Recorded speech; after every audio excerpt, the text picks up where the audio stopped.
Suppose that I would like to open a coffee shop. This will cost money to open this coffee shop. So how can I get this money?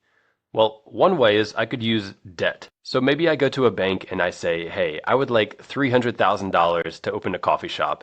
If you give me this $300,000 loan, I will pay you back at 5% interest each year, and then eventually I'll pay back the $300,000 at some point in the future. That's one way I could get some money as a form of debt. Another way that I could get some money is through equity.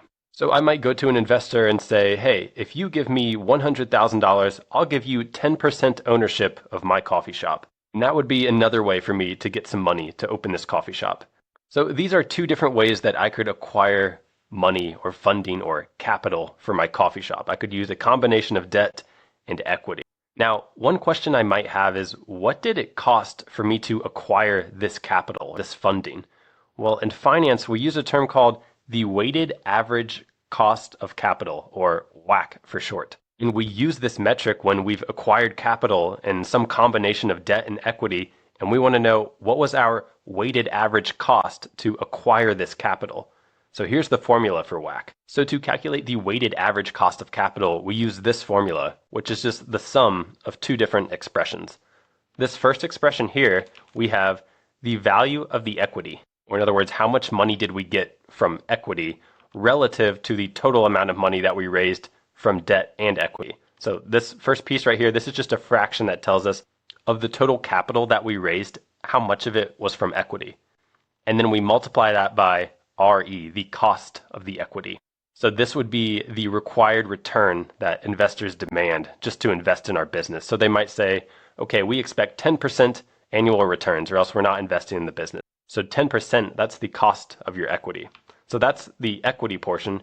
And then to that we add, so we have D, this is the value of the debt. So how much debt did we take on relative to V, which is the sum of the equity and the debt. So this fraction right here is just the total capital that we raised, how much of it was debt or what fraction of it was debt. Then we multiply it by the cost of the debt. So that's just the interest rate. So if the bank says, okay, our interest rate on this debt we're giving you is 5%, well, that's just the cost of the debt is 5%. And then lastly, we multiply it by 1 minus T, where T is the tax rate. So when you take on debt, the interest expense that you pay is tax deductible. So when we have a tax rate of, let's say, 30%, we get to do 1 minus 30% or 1 minus 0.3 as a decimal, which is 0.7. So since this number is less than 1, it's effectively reducing our cost of capital for the debt portion. So that's why we multiply by 1 minus T. So now let's take a look at an example of how to actually calculate weighted average cost of capital. All right, this example says calculate the weighted average cost of capital given the following data. So we have $100,000 in equity that we've obtained. The cost of the equity was 10%. We've also obtained $300,000 in debt. The cost of that debt was 5%, or the interest rate on that debt is 5%. And lastly, the tax rate is 30%.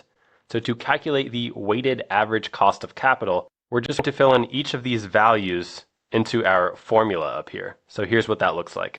So we have filled in all of the values for the weighted average cost of capital formula. If we simplify it a little bit, here's what we get. So when we run the numbers, we end up with a final weighted average cost of capital of 5.125%. So the way to interpret that is you raised equity at a certain cost, so 10%, and then you raised some debt as well at a certain cost of 5%. The weighted average of the total capital that you raised turned out to be 5.125%. Now, the way that WACC is used in the real world is that if you know that this is going to be your weighted average cost of capital, then if you're considering some investment or some project to start, this is what we call the hurdle rate. So your investment or your project that you're considering should return higher annual returns than 5.125%, or else you're not going to make any money, because this is the cost of the capital just to start your business or to start your project or investment. So you should demand that you get higher returns on some potential project than the cost of the actual capital that you raised. So if you're considering some potential investment and it's going to return 4% per year, well, that's probably not worth it because the cost of the capital itself is 5.125%. So it's greater than that 4% that you expect to return. But if you're considering some project with, let's say, 8% annual returns, then that looks like a pretty good project to pursue because that 8% is higher than the weighted average cost of capital. So just keep that in mind.